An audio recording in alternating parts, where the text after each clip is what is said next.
तेरा वचन मेरे पाँव के लिए दीपक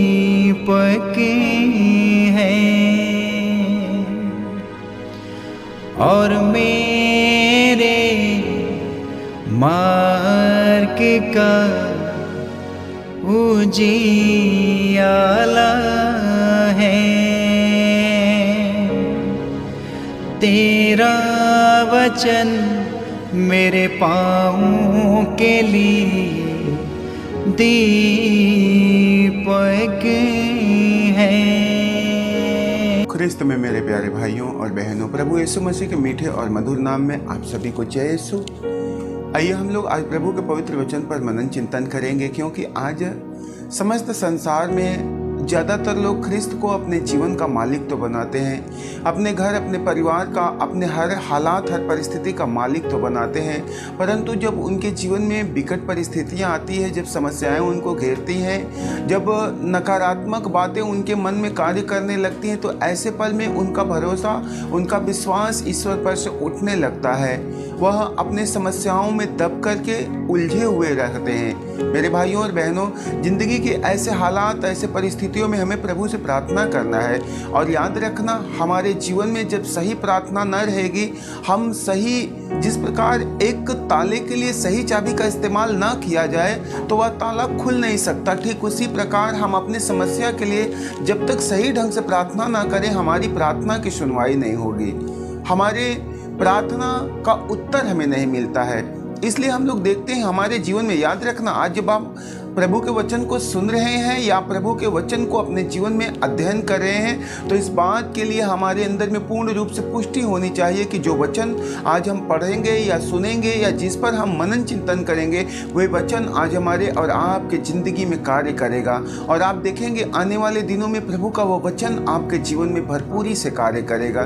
तो हम लोग प्रभु की आशीष, उनकी बरकत, उनकी कृपा अपने ज़िंदगी में चाहते हैं, तो आप लोग हमारे साथ साथ प्रभु का पवित्र और जीवन वचन दोहराएंगे। स्तोत्र ग्रंथ उसके अध्याय 121 पद संख्या 1 से 8 तक में बड़े विश्वास के साथ हमें इन वचनों को पढ़ना है। मैं अपनी आंखें पर्वतों की ओर उठाता हूँ, क्या वहां से मुझे सहायता मिलेगी? जिसने स्वर्ग और पृथ्वी को बनाया है वही प्रभु मेरी सहायता करता है। वह तुम्हारे पैर फिसलने न दे, तुम्हारा रक्षक न सोए। नहीं, इज़राइल का रक्षक न तो सोता है और न झपकी लेता है। प्रभु ही तुम्हारा रक्षक है, वह छाया की तरह तुम्हारे दाहिने रहता है। न तो दिन में सूर्य से तुम्हें कोई हानि होगी और ना रात में चंद्रमा से। प्रभु तुम्हें हर बुराई से बचाएगा, वह तुम्हारी आत्मा की रक्षा करेगा। तुम जहाँ कहीं भी जाओगे, प्रभु तुम्हारी रक्षा करेगा अभी और अनंत काल तक। मेरे प्यारे भाइयों और बहनों, याद रखना कि आज जो वचन अभी हम लोगों ने सुना, ये वचन ईश्वर के मुख से निकलने वाला वचन है। और यदि आप प्रभु के एक विश्वासी भक्त हैं, ख्रिस्त को जानते हैं, तो याद रखना ये बात आपके लिए अति महत्वपूर्ण है कि प्रभु का वचन सच्चा और अपरिवर्तनीय है। प्रभु ने कहा, मेरे मुख से निकलने वाला वचन सच्चा और अपरिवर्तनीय है। वह कल, आज और युगानुयुग एक जैसा है, वह बदलने वाला नहीं है। तो जो आज हम प्रभु के वचन को मनन किए हैं, प्रभु के वचन को सुने हैं, इस बात को अपने जीवन में दृढ़ता से ग्रहण करते रहना। और याद रखना, प्रभु सदा आपके साथ में रहेगा, प्रभु आपको कभी नहीं छोड़ेगा। जिस तरह एक व्यक्ति की छाया सदैव उनके संग संग चलती रहती है, परिस्थिति कितनी भी विकट क्यों न हो, दुख में व्यक्ति हो, आनंद में हो, उत्सव मना रहा हो, शोक मना रहा हो, लेकिन उसकी छाया उससे दूर नहीं जाती। ठीक उसी प्रकार प्रभु हमसे और आपसे, एक एक विश्वासियों से कभी दूर नहीं जाते। इस बात के लिए अपने मन में पुष्टि करना, इस बात के लिए विश्वास करना। प्रभु ने कहा, विश्वास करने वालों के लिए कुछ भी असंभव नहीं है। अब लोग देखते हैं राजाओं का दूसरा ग्रंथ, उसके अध्याय 6 पद संख्या 15 से आगे में, अरामियों ने जब इज़राइल पर हमला किया तो अरामियों की एक एक चाल का इज़राइल में खबर लग जाता था।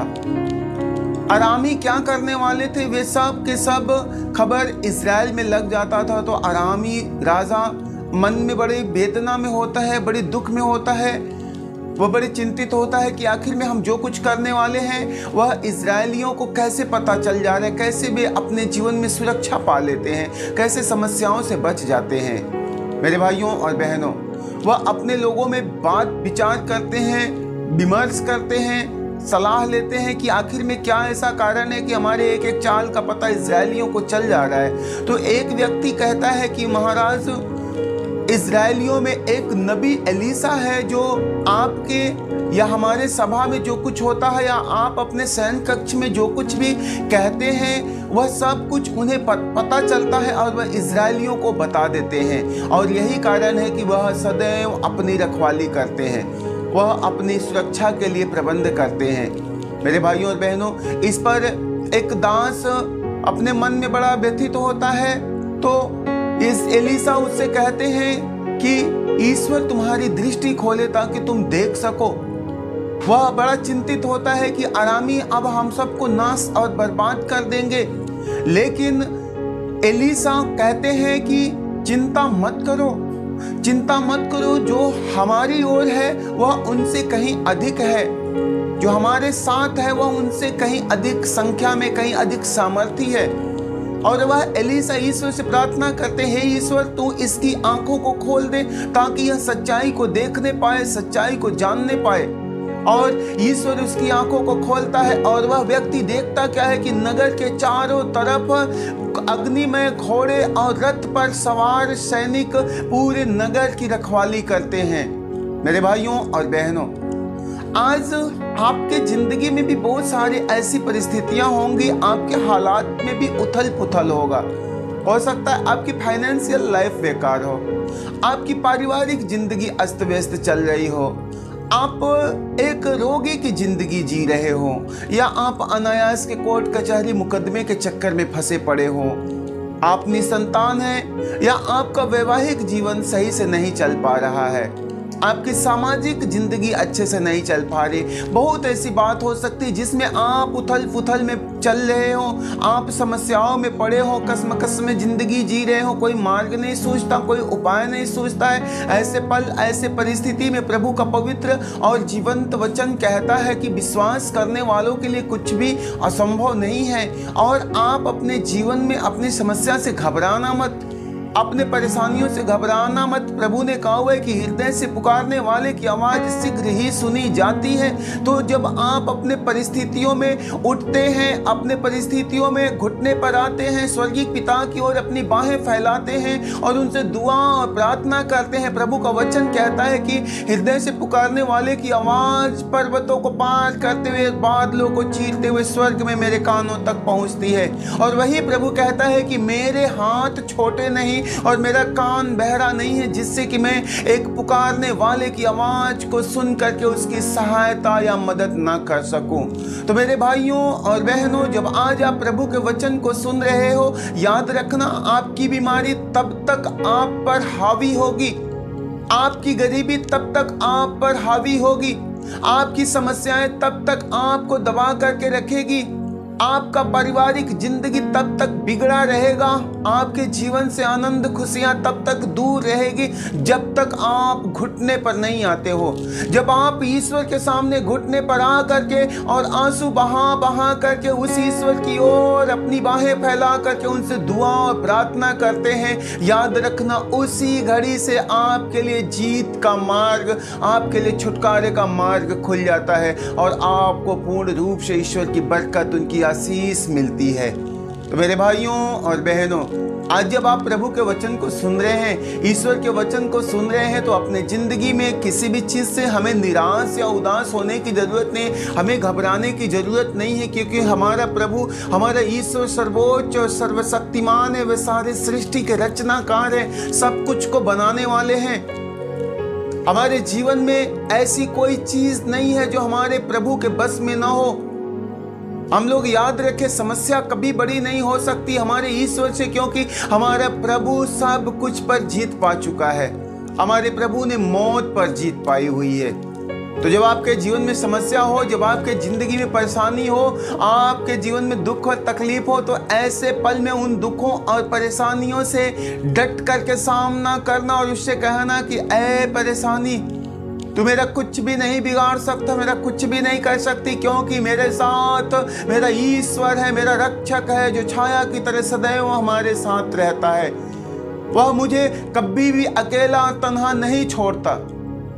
जब आपको चिंता सताए, आपको घबराहट और बेचैनी सताए, उस घड़ी आप अपने उस परिस्थिति से, उस हालात से कहिए, उस घबराहट से, उस बेचैनी से कहिए कि ऐ बेचैनी, याद रख मेरा प्रभु मेरी माँ से बढ़ करके मेरा हिफाजत करता है, मेरे पिता से बढ़ करके वह मेरे लिए सांत्वना देता है, वह मेरे लिए सब कुछ का प्रबंध करता है।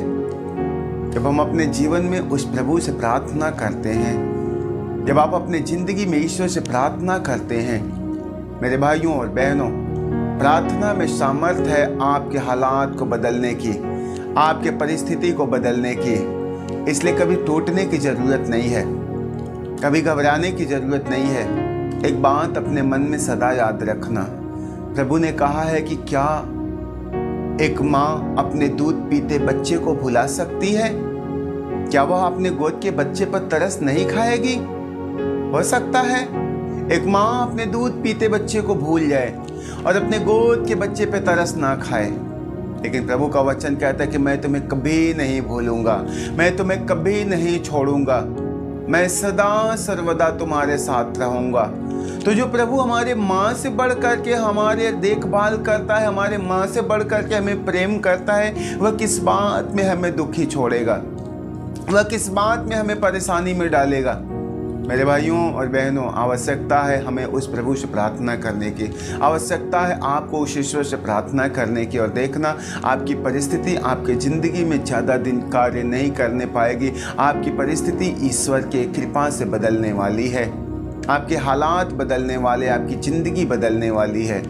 जब तक हम अपने स्वर्गीय पिता के सामने अपनी गलती को मानते नहीं हैं, जब तक हम अपने स्वर्गीय पिता के सामने अपने घुटने पर आते नहीं हैं, उनसे प्रार्थना नहीं करते हैं, हमारी प्रार्थना उनके कान तक नहीं पहुंचती है और वह पिता हम पर अनुग्रह या दया नहीं करते हैं। लेकिन जब हम पूर्ण रूप से एक पश्चातापी मन लेकर के, एक दीनहीन मन, टूटा निराश और उदास मन लेकर के प्रभु के पास में आते हैं, हमारे ईश्वर जो सर्वोच्च सर्वशक्तिमान है, जिन्होंने अपने पवित्र वचन में कहा है कि हे थके मांदे और बोझ से दबे हुए लोगों, तुम सब के सब मेरे पास आओ, मैं तुम्हें विश्राम दूंगा।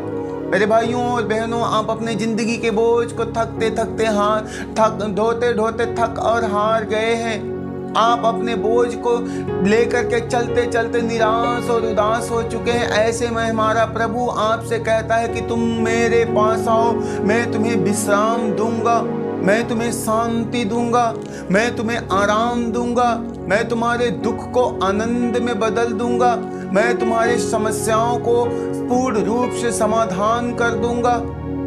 तो आज ये आवश्यक है कि हमें अपने बोझ को लेकर के ईश्वर के पास में आने की ज़रूरत है।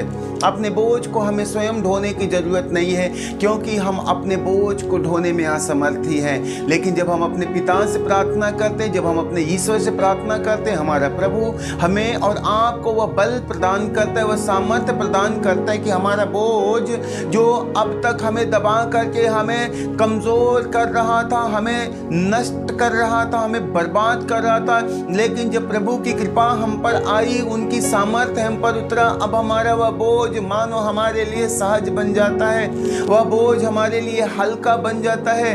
तो आप अपने ज़िंदगी में अपने बोझ को लेकर चलने के लिए प्रयत्न मत करना, परंतु प्रभु का वचन कहता है कि तुम अपनी सारी योजना, अपनी सारी समस्या, अपनी सारी परेशानी उस ईश्वर के ऊपर डाल दो और वह प्रभु तुम्हारी सुधि लेगा, वह ईश्वर तुम्हारा ख्याल करेगा, वह प्रभु तुम्हें छुटकारा देगा।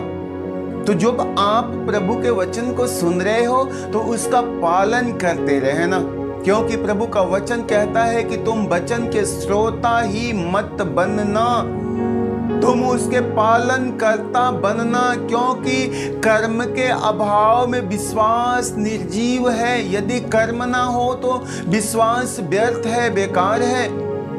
हम लोग देखते हैं धर्म ग्रंथ बाइबल में बहुत सारे ऐसे दृष्टांत है जिन लोगों ने विश्वास करके कर्म किया, नतीजा उसका उनके जीवन में प्रभु की कृपा देखने को मिला। 12 साल से रक्त स्त्राव से पीड़ित महिला ने अपने मन में विश्वास किया कि यदि मैं यीशु के चादर के पल्लू को छू लूंगी मैं भली चंगी हो जाऊंगी। और नतीजा यह होता है कि उसने अपने विश्वास को कर्मों के द्वारा प्रकट किया और जाकर के चुपके से यीशु के चादर के पल्लू को छू लेती है और उसकी 12 साल की बीमारी ठीक हो जाती है।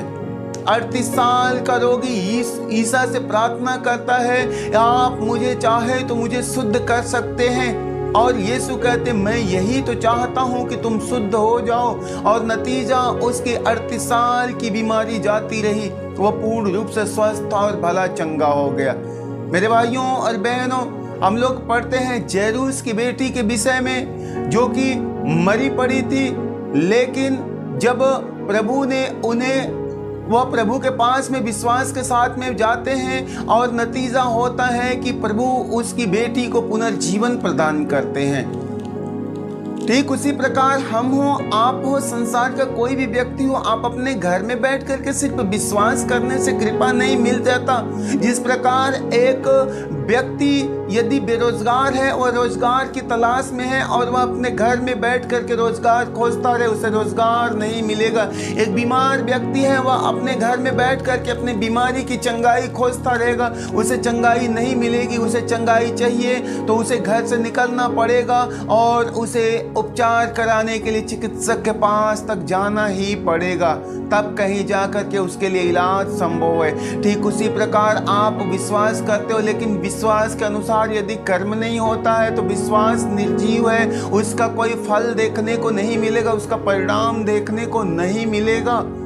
इसलिए आज सभी लोग प्रभु में विश्वास करना और विश्वास के साथ प्रार्थना करना, प्रभु आपकी सहायता, आपकी मदद करेगा। प्रभु का पवित्र वचन कहता है, यशायाह नबी का ग्रंथ उसके अध्याय 41 पद संख्या 10 में प्रभु कहता है कि मत डर, मैं तेरे साथ हूँ, चिंता मत कर, मैं तेरा ईश्वर हूँ। वह प्रभु कहता है तू किसी बात के लिए मत डर, किसी बात के लिए चिंता मत कर, क्योंकि मैं तेरे साथ हूँ, मैं तेरा ईश्वर हूँ और मैंने तुझको तेरे माता के गर्भ में रचने से पहले तुझे चुन लिया है। मेरे भाइयों और बहनों, एजेकियल नबी के ग्रंथ उसके अध्याय 29 में हम लोग पढ़ते हैं, प्रभु का वचन कहता है कि मैंने तुम्हारे लिए भली एवं उत्तम योजना बना करके रखी है, मैंने तुम्हारे हित के लिए योजना बनाई है, तुम्हारे अहित की नहीं। तो प्रभु जो हमें हमारे माँ के गर्भ से लेकर के अनंत काल तक प्रेम करते आया है, वह प्रभु हमारे कल्याण की, हमारे लाभ की सारी योजना बना करके रखता है। हमें आवश्यक है उस प्रभु के पास आने की और उनके उस योजना से भरपूर लाभ उठाने की। इसलिए मेरे भाइयों और बहनों, जब आज आप प्रभु के वचन को सुन रहे हो, याद रखना, बड़े ध्यान से सुनना। आप हो सकता है, मैंने कहा कि हो सकता है आप शारीरिक रूप से बड़े दिनों से बीमार चल रहे हैं, आपको छुटकारा नहीं मिलता, आपको चंगाई नहीं मिलता। आज आप प्रभु से प्रार्थना करना, आज आप उस ईश्वर से, उस अंधे भिखारी के जैसा प्रार्थना करना, हे दाऊद के पुत्र मुझ पर दया कर, हे दाऊद के पुत्र मुझ पर दया कर, और देखना वह प्रभु आप पर दया करेगा, आपको चंगाई प्रदान करेगा।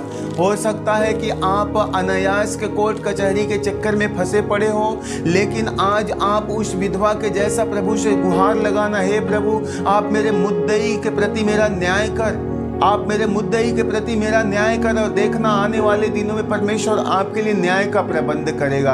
आप निसंतान हो तो आप अन्ना के जैसा प्रभु के उपस्थिति में जाना और प्रभु से प्रार्थना करना, प्रभु देख मेरे निसंतानता के कारण, मेरे बाझपन के कारण मेरा तिरस्कार होता है, मेरे अपने लोग अनादर करते हैं, प्रभु तू मुझे संतान का वरदान दे ताकि मैं तेरे नाम की महिमा कर सकूं। और आप देखेंगे ईश्वर आने वाले दिनों में आपके लिए संतान का प्रबंध करेगा। मेरे भाइयों और बहनों, आप बहुत सारे हालात और परिस्थितियों से घिरे पड़े होंगे, आप रोगी भी होंगे, बीमार भी होंगे। उस प्रभु से प्रार्थना करना, हे प्रभु तू मुझे शुद्ध कर तो मैं शुद्ध हो जाऊंगा, प्रभु तू मुझे चंगा कर तो मैं चंगा हो जाऊंगा। आप प्रभु से कहना, प्रभु तू करेगा तो मेरे जीवन में अवश्य हो जाएगा, प्रभु तू चाहेगा तो मेरी जिंदगी बदल जाएगी, प्रभु तू चाहेगा तो मेरा हालात बदल जाएगा, प्रभु तू चाहेगा तो मेरी परिस्थितियां बदल जाएगी। क्योंकि आज तक प्रभु मैंने ही मेहनत किया, आज तक मैंने ही परिश्रम किया, मैंने बहुत सारे ज्ञान लगाए, मैंने बुद्धि लगाया, मैंने बहुत सारा कोशिश किया, उपाय किया, लेकिन प्रभु मेरा सारा प्रयास, सारा प्रयत्न असफल रहा। मैंने अपने सारी योजनाओं में विफल रहा प्रभु। लेकिन आज मैं अपनी सारी योजना, सारी समस्या में तेरे हाथ में देता हूँ प्रभु। तू चाहेगा तो मेरे हालात बदल जाएंगे प्रभु। तू चाहेगा तो मेरे परिस्थितियाँ बदल जाएगी प्रभु। तू चाहेगा तो मेरा घर, मेरा परिवार, मेरा पति, मेरी पत्नी, मेरे बच्चे बदल जाएंगे। और जब हम पूर्ण रूप से उस ईश्वर के हाथ में अपना सब कुछ छोड़ देते हैं मेरे भाइयों और बहनों, प्रभु का वचन कहता है, मेरे बेटा, मेरी बेटी, विश्वास करो कि तुमने प्रार्थना में जो कुछ मांगा वह तुम्हें मिल गया और वही तुमको दिया जाएगा, वही तुम्हारे लिए हो जाएगा। तो मेरे भाइयों और बहनों, हम लोग पूर्ण रूप से विश्वास के साथ उस ईश्वर से प्रार्थना करेंगे, उनसे कहेंगे कि प्रभु मेरे जिंदगी में मेरी नहीं, आपकी इच्छा पूरी हो, आपकी मर्जी पूरी हो प्रभु। आप हमारे जीवन को बदलना, आप हमारे घर, हमारे परिवार को बदलना, आप हमारे समाज को बदलना, आप हमारे देश को बदलना, संसार को बदलना प्रभु। क्योंकि समस्त संसार को आपकी जरूरत है, समस्त सृष्टि को आपकी आवश्यकता है। मेरे भाइयों और बहनों, मेरा विश्वास है कि आज के इस प्रार्थना के द्वारा, इन वचनों के द्वारा आप लोगों को बहुत कुछ सीखने को मिला होगा। एक बार मैं फिर से अपनी प्रार्थना को ख़त्म करने से पहले आप लोगों से यह अनुरोध करता हूँ या आग्रह करता हूँ कि आप सबके सब सिर्फ वचन के श्रोता ही मत बनना, आप वचन का पालन करने वाला बनना।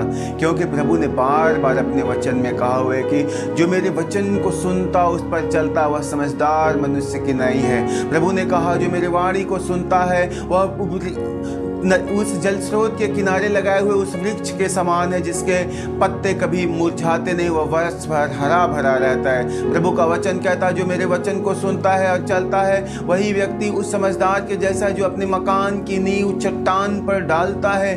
तो मेरे भाइयों और बहनों, आज जब हम प्रभु के वचन को सुनते हैं और उस पर चलते हैं तो हम उस चट्टान पर अपने मकान को डालते हैं, हम अपने वृक्ष को उस जल के स्रोत के पास में लगाते हैं और हम अपने जीवन में ईश्वर की कृपा, ईश्वर की बरकत को ग्रहण करते हैं, उनके चमत्कारों को अपने जीवन में देखते हैं। आप सभी को जय यीशु।